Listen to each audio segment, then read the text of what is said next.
voix du peuple, oh, la voix du peuple, oh, si tu as bien, oh. Vincent Chilouizi, étoile de la presse. La voix du peuple, toujours longueur d'avance. Les informations partout dans le monde. La voix du peuple, toujours actualité na actualité. La voix du peuple, maman Nangaye, oh yango la voix du peuple. Avec Vincent Chilouizi, ils ont la émission de la presse. Très chers amis internautes de La Voix du Peuple, amis fidèles de cette émission Mégane Entretien, présentée par Priscilla Makongila la Mégane. Je suis là pour vous tenir compagnie, chers internautes de partout. En tout cas, merci pour votre fidélité apportée dans cette émission. Merci beaucoup à vous tous qui n'hésitent pas d'aimer nos émissions, de commenter, de partager. Ça prouve vraiment que vous avez vraiment aimé à soutenir Bisso. Alors, je vous dis un grand merci à vous et permettez-moi de dire encore un grand merci au géniteur de ce grand site, hein, Vincent Chilouizi, Vincent, et puis birthday to you, et puis birthday to you, Vincent Chilouizi, bon anniversaire Nayo, et merci beaucoup à l'homme qui assure cette émission, bien sûr, Oussama Gilva Zolandonga. Merci à Daryl, merci à Paroussia, merci à tous nos partenaires, Didier Ikoki, je vous dis un grand merci, Renate Ngombo, merci, pourquoi pas Elodie FF, Karine Dombassi, je vous dis un grand merci. Et là, cette émission, le réel plaisir de vous recevoir pour vous encore une fois dans cette grande magazine, Mégane Entretien. On va essayer un peu de parler avec mon invité qui est cher pour nous, pourquoi pas aussi pour vous les internautes, au beau commentaire que belé so beau monier vraiment n'embêtant de nabino et bozanga ate ya ko chelinzaka ya ko commenter ya ko lakisa ete boanya mpe maele ya bomoto ezala vraiment kati ya invité na biso tozane lelo. Il s'agit là de monsieur Goubal Kalala, voilà, Jean Goubal Kalala qui est déjà notre invité dans cette émission Mégane Entretien. Et bonjour et bienvenue monsieur Jean Goubal. Bonjour maman. Comment vous allez? Oui, ça va, tout doucement mais ça va. Alors, un mot à tous les internautes, à tous ces lobes balingarayo, au balingara vraiment, et bon moto yande ko gens et puis la musique nayo, ba mélomane nyon sa bonne musique. Nayo qui a sa bon anniversaire, n'a pas profité. Ah n'a sa bon anniversaire na René Kalala, bon anniversaire na Prudence Djamboleka, Djapru, bon anniversaire na Jean-Élie Kalala, ou à moi nangai. Bato babotama mukola Santa Valentine. Santa Valentine. Mukola ngwa ba bolingo ba moure bato asake bazaka bato ya bolingo makasi. Makasi misato na tangi wana na yebike barabu. Est-ce que ça rappelle ndenge so mutabotam na mokolo moko ya festivité bo isake de nature ne pe za moi. Na koyeba te wana biloko ya nkolo. Ngana koyeba boni mwana ya nkolo koyeba. Biloko nkolo atiaka ngona kati ya moto tango alingisi ko atie na kati na ngai te na limite. Voilà, comprenez, on est là avec monsieur Jean Goubal Kalala qui est vraiment notre invité spécial. En tout cas, on va essayer de parler de tout sauf rien concernant notre musique. Balobi, tout sur la ma musique, tout sur la surtout les sous si je allais kolobela mine na toile na ba web na biso tout ba kolobela marambo etali ba passeport wana. Mais avant cela, tout côté non na moi quelques questions to yeba monsieur Jean Goubal au sala la musique et ba norme et marambo belé. Et est-ce que vous pouvez nous définir un peu la musique, c'est quoi? Qu'est-ce que la musique? Par rapport à la bateau, peut-être pas comprendre musique et zalinini. La musique, définition d'un go bisoto que nous dans la classe en école primaire.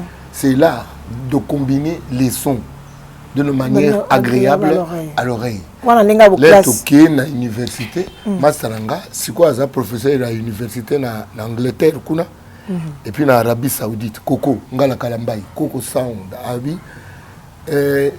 Tu connais la classe, l'art de combiner les sons. Mais il y a sonté, il y a silence. La musique, c'est l'art de combiner les sons et les silences de manière agréable à l'oreille, oui. Parce que il y a sonté, il y a peine silence. Il y a tomonana, il y a silence. Tomonana, silence.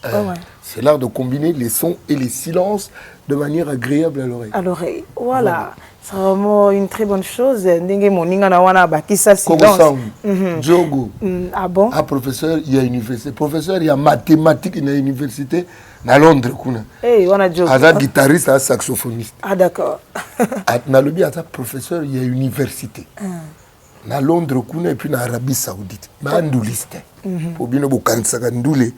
ezande bokanisa wana bande bakanisa ndule za bato ya ah bon alors na bato bakanisa wana ndule za pona bato moka boyo lalo la moki ya kusala musique il vient faire ça tout les chances le kopamba te bakanisa bongo te na ko yebso lisolo mastango asisa na campus awa na chimie OK akamati diplôme ne ya chimie ya licence apesi père na ye ayi biloko yo bandolo kana sala na vie yango ngadi mikili na ke beta ndule akomi kuna tellement cerveau yanduka azongeli classe ake sa mathématiques asala muti na thèse. Oh là là. Alors, Monsieur Jean Goubal, on parle un peu de la rumba congolaise. Oh, le côté na kati à UNESCO, vraiment, ils ont fait parler de gens. Donc, la rumba, on est côté vraiment na kati UNESCO. On est à rumba nini. Et ça, quand il y a côté danse, tout il y a côté pende, il y a le lac, il y a banzembo, il y a signature. Maman, ils ont la carte danse nini. Rumba est philosophie mon bimbate. Rumba est culture mon. Comment tu les définis? Rumba. N'a la définition au PSAT. Mais la culture. Et la culture. Ils ont des pour batuba organiser la rumba ba muke.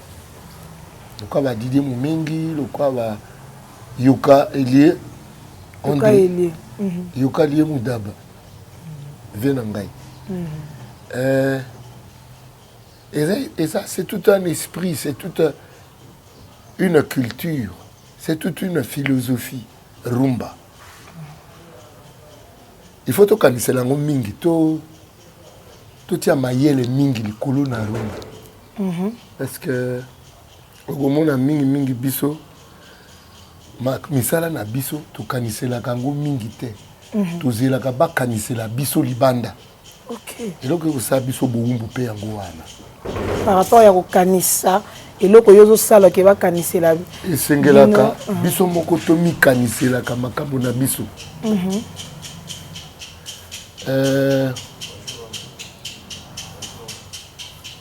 Penser en tant que peuple, penser pour faire notre culture, penser pour trouver des solutions à nos problèmes. OK. Tous les tel quoi coronavirus est, tous les mangouilés à bas français, tous les mangouilés à bas chinois. Ces gens-là ne nous aiment pas. OK. Les rapports entre nations et Zarana Bolingoté, Zarana d'intérêt. Très bien. Ces gens-là ne nous aiment pas. Ces gens-là tirent des profits et pas n'abissou. Et surtout le Congo est un pays moko profitable dans le monde entier, sauf que les Congolais biso moko poto lingi ko kanisela ka biso makamu na biso te.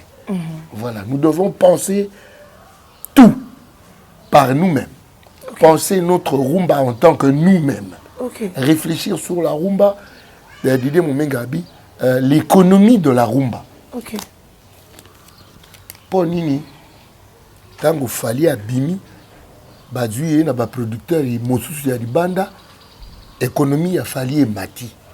Parce qu'il a rencontré des gens à l'extérieur qui ont rentabilisé sa production de rumba. Pourquoi cette rentabilisation ne se fait pas ici? Parce que nous n'avons pas encore réfléchi l'économie de notre rumba. Voilà. Alors pourquoi seulement que biso moko o ba binoman ou ba soit bino moko ba artiste musicien bo reconnaîtra vraiment rumba na binoté que non je fais la rumba na biso parce que lié batu mususu ba ko reconnaître rumba na bino ba côte sango na kati ya yango na zolo baté user de notre propre matière grise pour trouver des solutions à nos problèmes propres. C'est-à-dire tout ça la makanisi mayele mabiso pour tout zo akaba solution na ba problème ou ya biso.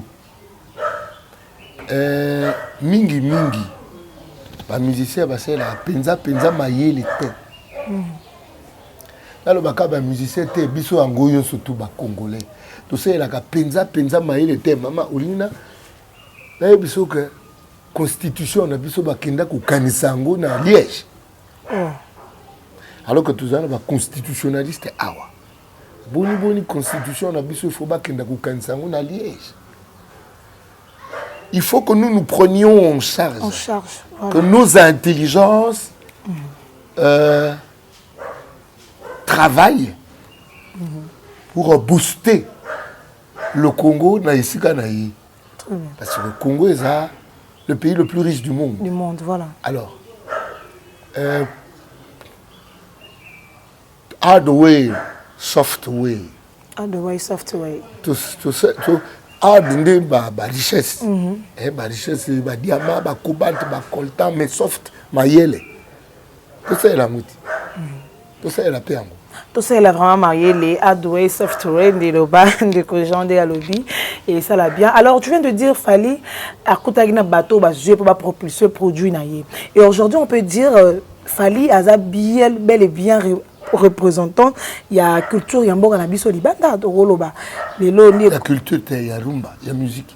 Ah, il y a musique. Il faut que tu aies entre culture et la musique. Kuluture, oba kulutu batiki. Les Kulutu n'ont pas laissé que la musique. Fallait avoir un département à Bissau. Il y a musique. Il y a musique, pas la culture. Pas la culture. La confusion on est dans la cate. La culture est comme une somme il y a makambo belé. Même notre faire la politique est culture. Ah d'accord. Notre faire la médecine est culture. Notre faire l'université est culture. Il faut que tu aies beaucoup entre culture et la musique.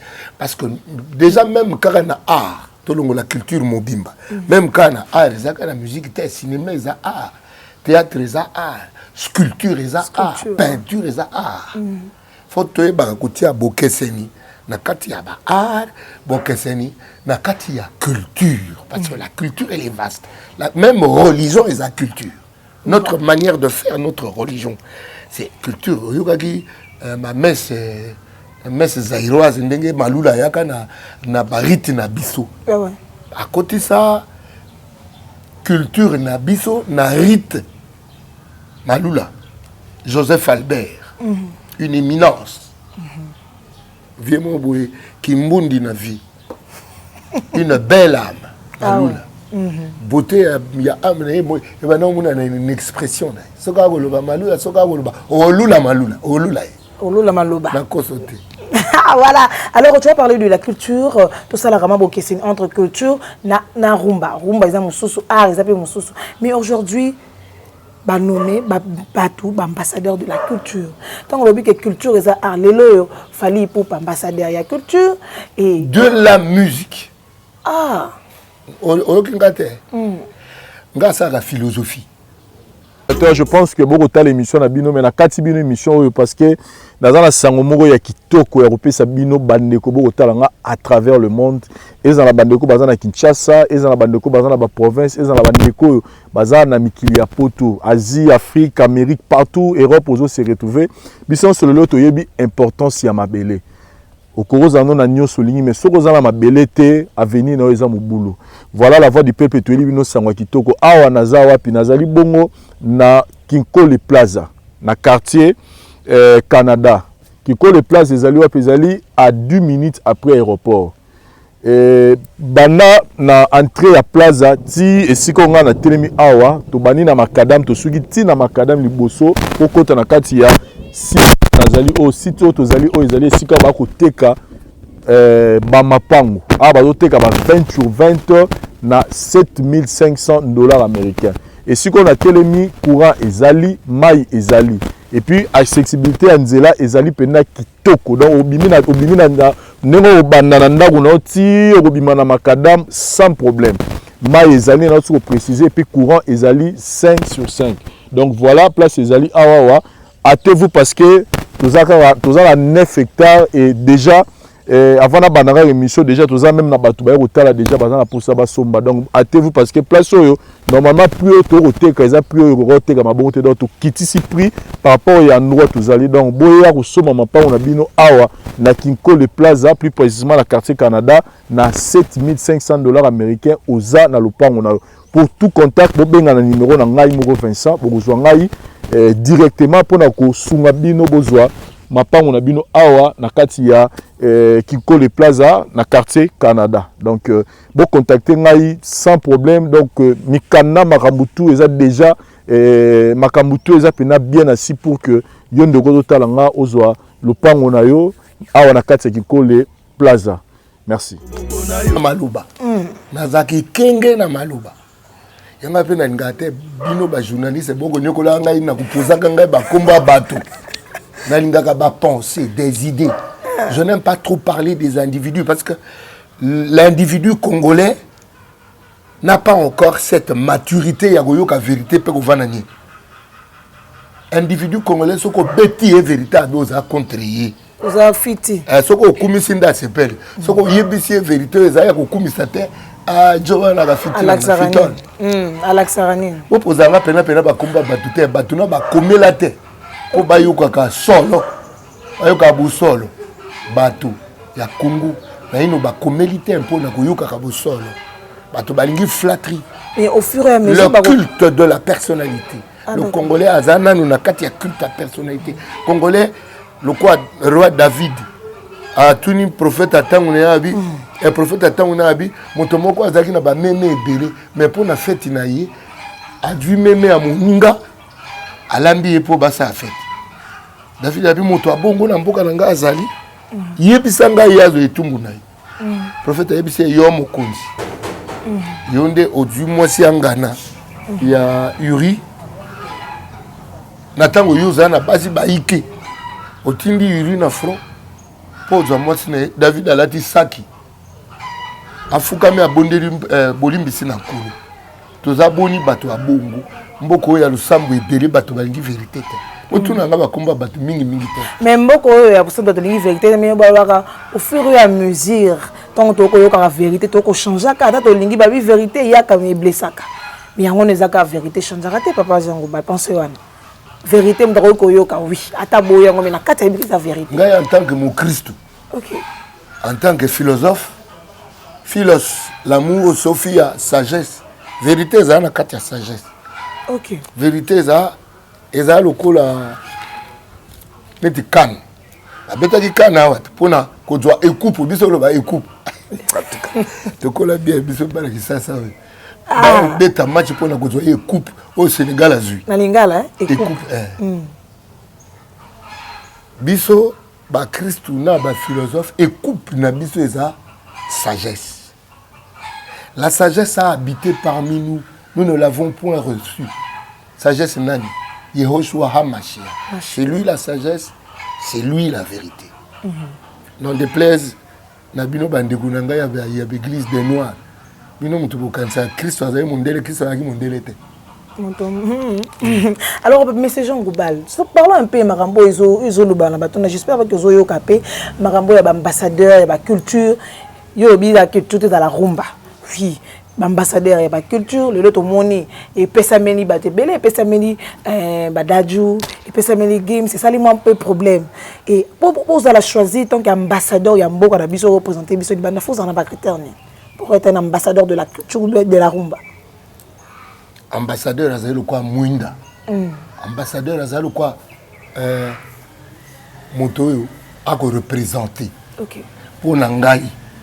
Pour nanga voilà point de vue nangai pour ndeko kalala un ambassadeur face à nabatu il y a eloko azako représenter c'est-à-dire neti Gims na Daju bango bazana ngo ils ont les atouts des musiciens des chanteurs ils ont la capacité de faire le chant très bien. Deux, il faut une expression souplesse na élocution. Gims na Daju bazanango. Non déplaise na bateau bakanisi que soko du succès no ya Kisasa succès à quartier, succès à batterie mikie ba poto match ba poto mikie. Ba succès ba terrain to beta ya makolongulu. Ya balabala. Au kanisi au succès à monde. Du na Daju ba na succès à monde. International. Voilà. Biso travail belete tout ça va succès à monde wana le quoi le quoi kanza va succès à monde et pas d'accord ya kozala comme ambassadeur ko présenter mbo na biso libanda ya tasenga ngotanga na tangi soke be pesa maki na ngai na pona ba ambassadeur Gims na Daju bazanga pete le quoi zanga te re ile ma zanga te mais na biso na kozaba Suzy Kassia, parce que Suzy a la musique et l'expression. Ok.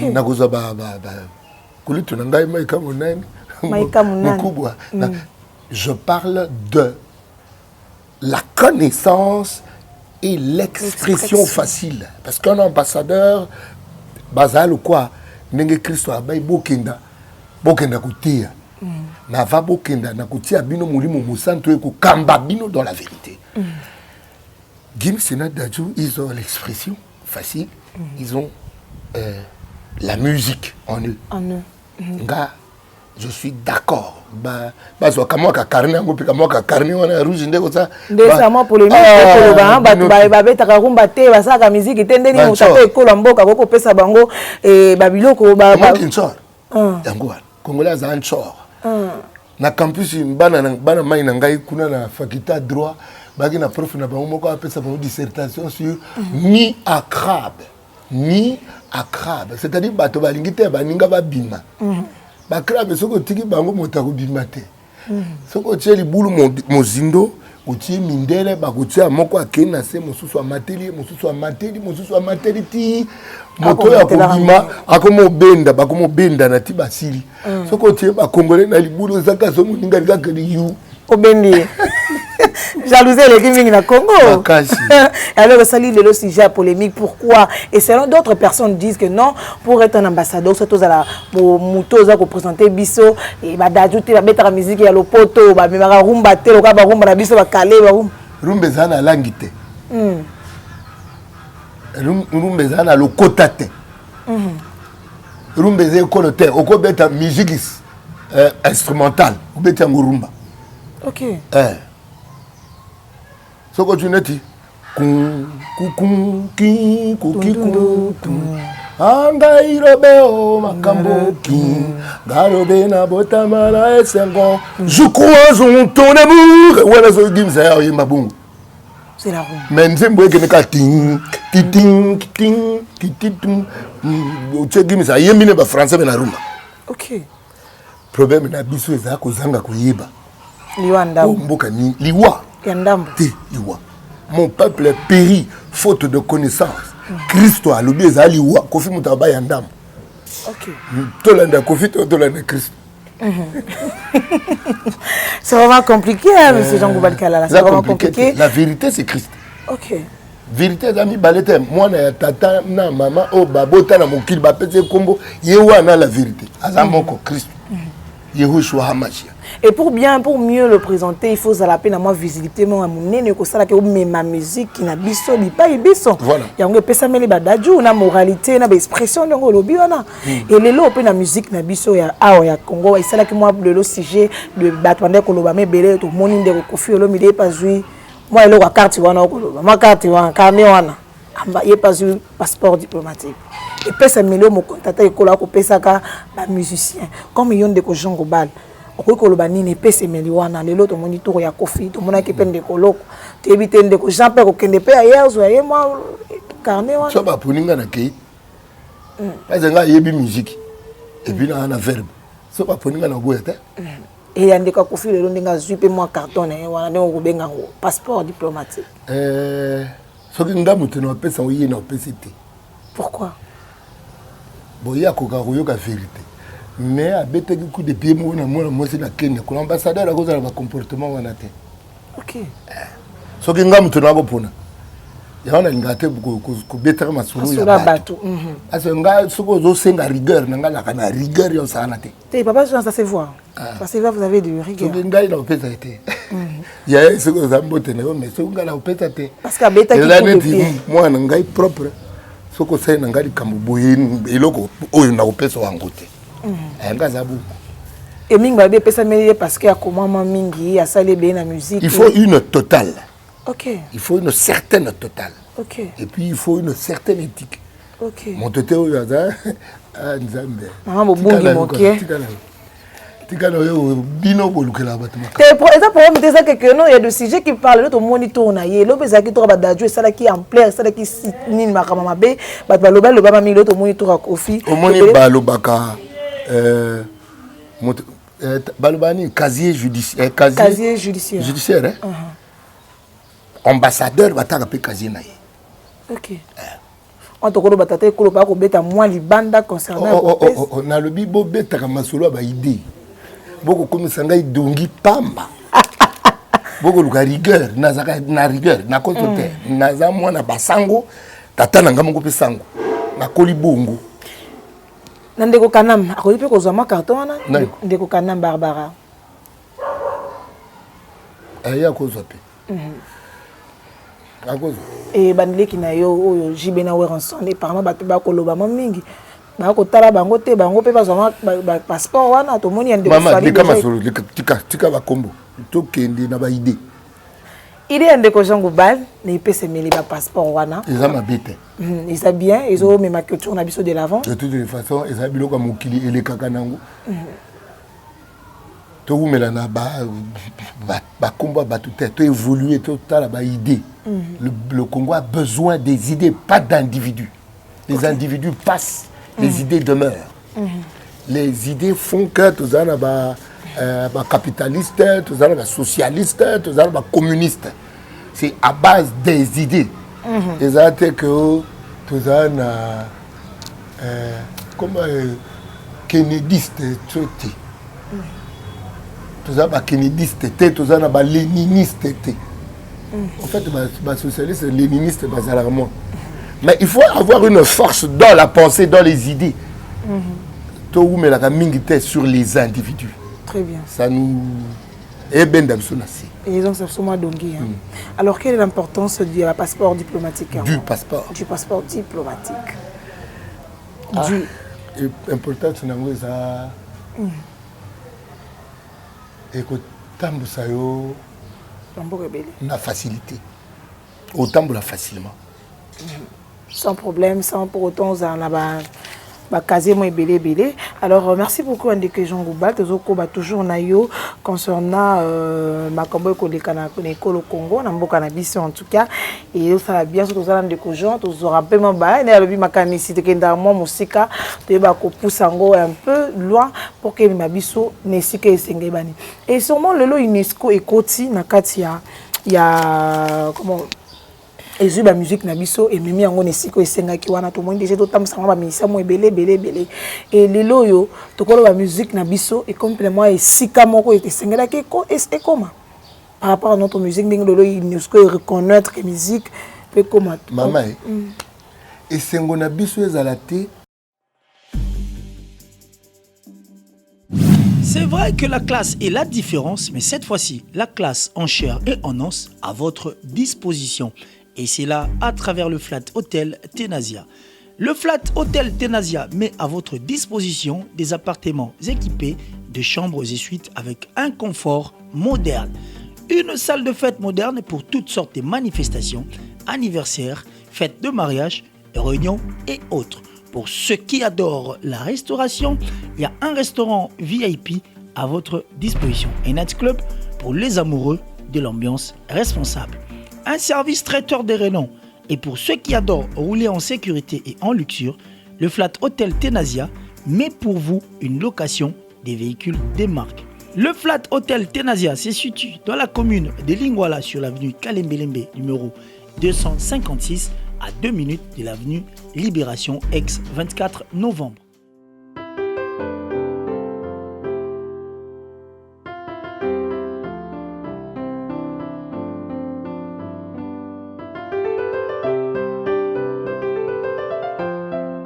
Le Flat Hotel Tenasia, la classe, la sécurité, l'assurance en chair et en os.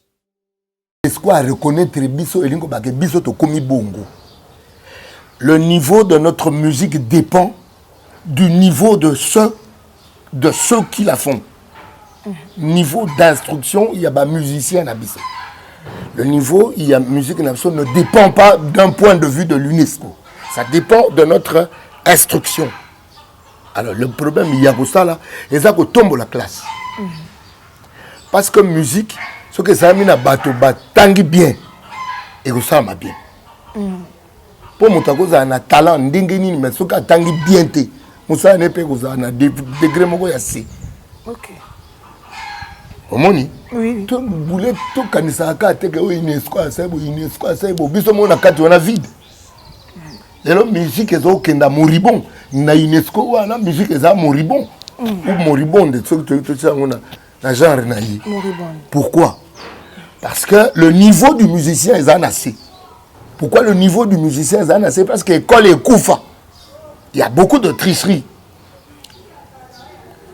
Si vous avez une koufa, bonne école. Au moment où les médecins vont tricher. Bato ba koufa na maboko ba médecin ou ba zoa diplôme ya ko tricher. Au moment où les juges corrompus pour tricher. Ils n'ont pas eu le temps de se forger en tant qu'humain, être. Il y a comme là. Si vous avez une école, koufa boma méditer à boma famille. C'est ce qui est arrivé dans le Congo. On a tué la famille, on a tué l'école. Ça doit être ça, notre cheval de bataille. Très bien. Reconstituer la famille, reconstituer l'école. Alors nous aurons le bon policier, le bon militaire, le bon juge, le bon médecin, le bon musicien. On a pris ce exemple à Master Langai, à sa professeur d'université, il y a maths, c'est un musicien. Nous avons besoin des gens comme ça. Nous avons besoin des gens au Congo Zouaye, au Tindi et na Pérou, Yemoko, à qui représenter Mboka. Gims, à Dadjou, à Bongo, du Gims, Yemoko, sans orchestre, du Yemoko. Au Tindi et n'importe quelle extrémité de la terre, sans instrument, à Yembakaka, il va représenter le Congo. Alors, tout ce qui est jalousie, il y a ténère moukier, mais quel est le délai? Là, concernant notre musique, est-ce que là, on peut dire on n'est pas à mesure, il y a qu'à vendre musique. Vendre cette musique, ça ne dépend pas seulement des musiciens. Okay. Ça dépend de l'organisation et que ça, la mapo, c'est-à-dire, moi, tout que temps, la carte pour un moteur.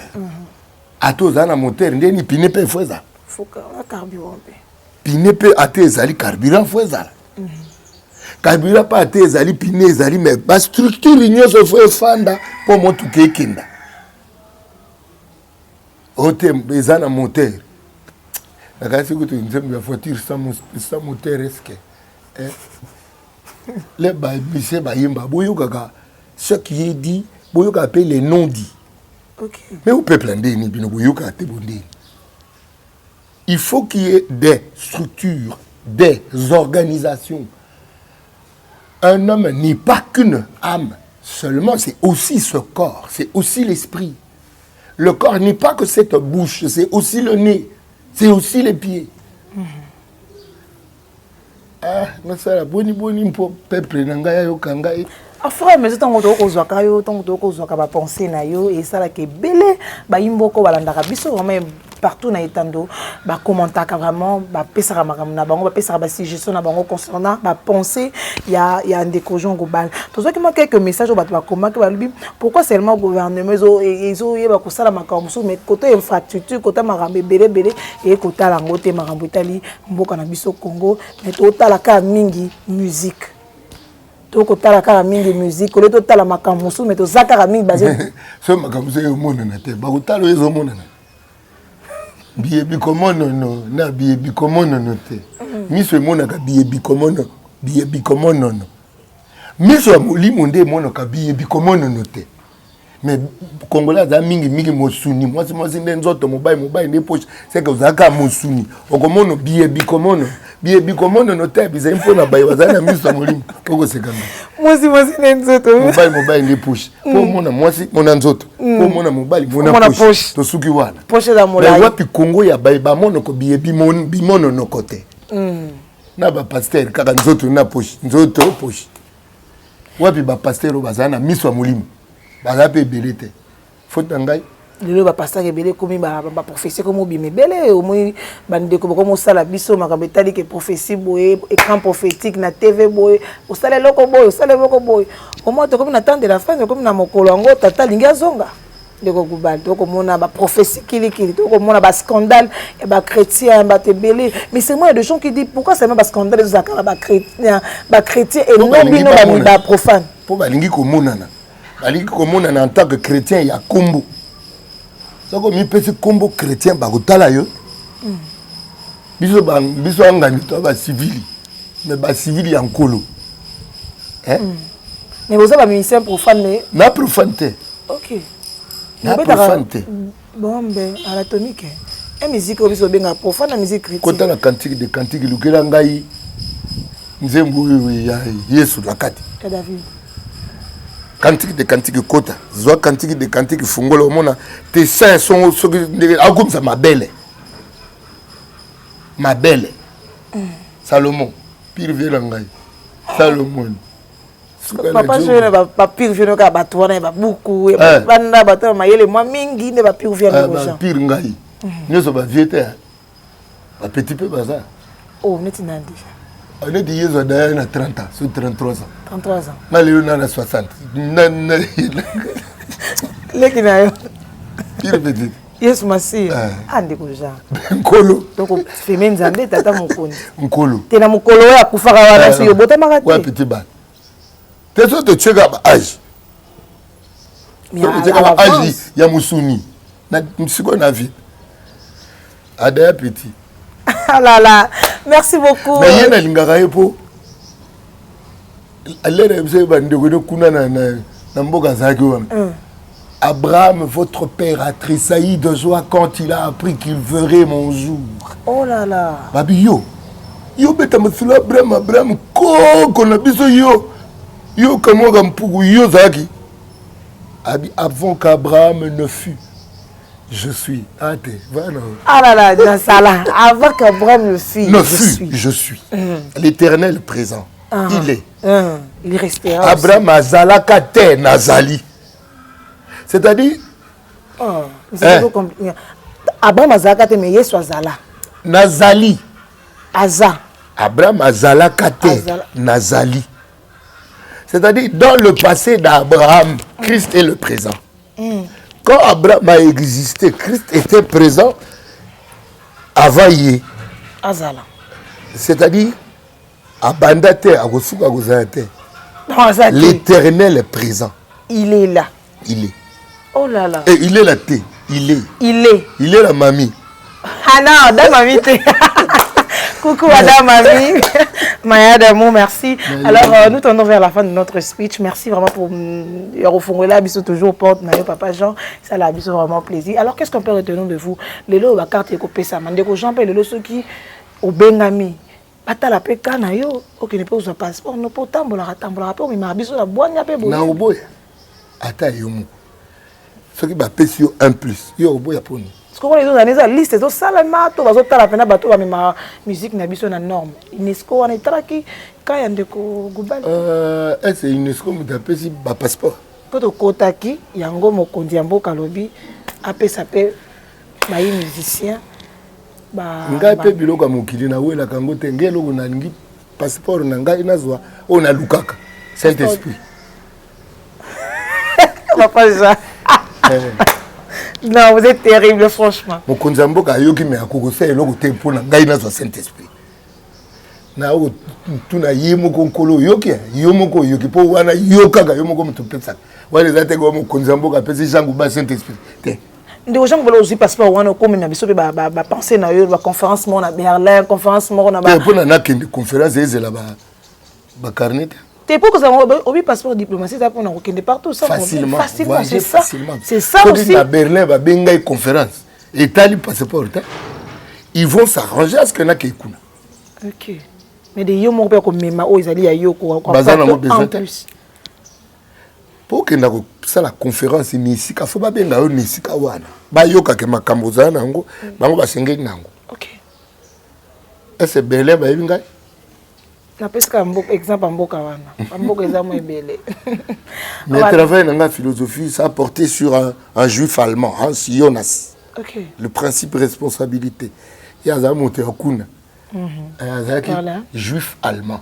OK na tapeka moi juste par rapport au travail na yo. Alors qu'est-ce qu'on peut retenir de vous et boni makam na yo vous avez un peu mukolo na travail pour retenir na ngai ke butungisa ngai mingi boela nga pe likuta mali likonda bato no se bolinga papa Jean bato no se bobenga biso to tala bokomaka wana ebele ah babwanya pe bo moto vieux za mayele vieux faut comme ministre de culture et bien ba comment papa ba senga comme ministre de culture ba tchone sika wana pe yebisa bango na futelaka ozape na besoin mutuka et puis mutuka bando ekufi déjà ata bino moko ba internet bo benga kana numéro wana et je vais vous na transiter bino papa Jean Goba le numéro qui est affiché là au bas de votre poste internet ou téléphone au bolanda biso bo benga na numéro wana je vais vous donner le numéro de monsieur Jean Goba Kalala bo partager vos sola bo soutenir perbi awo ka soko pesa te biso donc ça peut pas limiter c'est papa ko pesa biso société parce que non olembi ngai alembi ako bimisa mo mingi bino boko commenter kaka ko na sala kan internet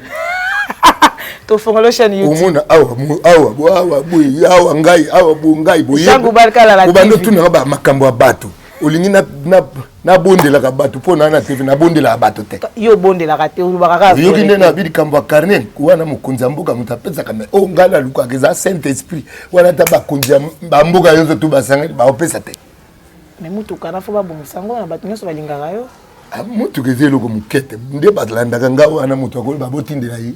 Ah oui, volant droite, hein? Volant droite ou gauche? Gauche, normal. Ah, volant gauche, mais ces gens qui ont la moutou qu'on est dérangé. Mais on va te bolinga. Batinda pas à 14, 15, na teki mon na sombi le pas. Vraiment! Oh là là, à 14, 15, voilà. Le fan de Monsieur Jean Global Kalala, bolinga papa mingi, boko manka, ah, viens à biso. Lelo ya Nzambe, et lobby ya Nzambe, lelo peka nga obaza ya Nzambe, na lelo na lobby zaka ya ye. Je suis.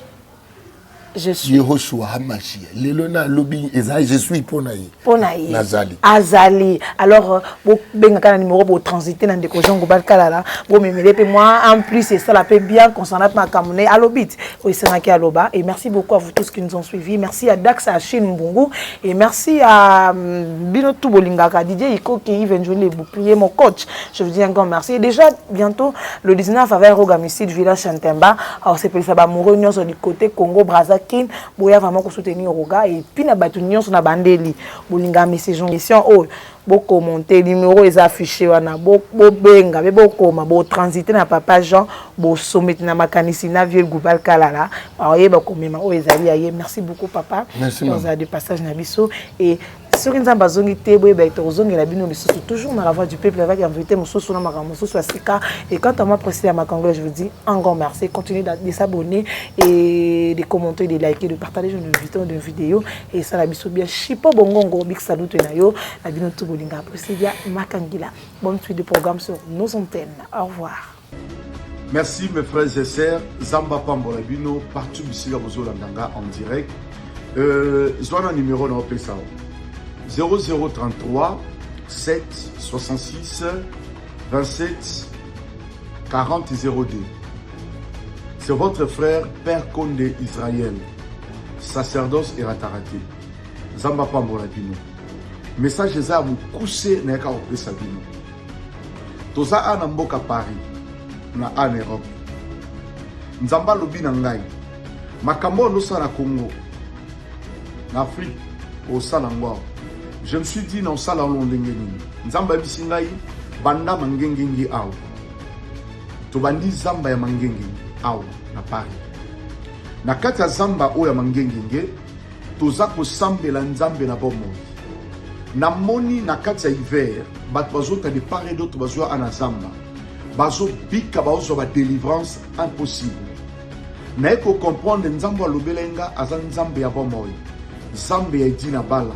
Zambe ya papa nanga apôtre Bolia oya bondela pona ngai na moni makambo zo salama ana Paris tozo forcer le côté ba obika ba ozo ba délivrance yango na eko ebisa yo kanne ngozo landanga soki nzambe yo meka kufa na bondeli yo na kombo na Yesu 2022 meka na nzambe na ngai zwa numéro wana kana piso meka na nzambe na ngai na ebisio ezali kambu ya tikotak nazomona ba guérison ba délivrance ba femme stérile ba ozwa zemi ba cancer ezolimwa ba trouble ezolongwa force mal ezol disparaître nazomona ngo na misu na ngai bato maladi bazobika bato ba problème ba ozwa solution bato yo ya mabe bazokangolama donc na moni nzambe kosala ebele bazo continuer kosala yango na bondeli yo na kombo na Yesu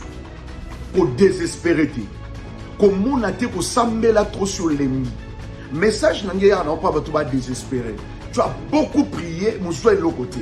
Mais quand on s'en bénangaï. Ndeko zola nanga siko, zo adresse. Mercredi na dimanche, na na service ya haute spiritualité. Et l'autre etikali biso na vie, c'est la spiritualité.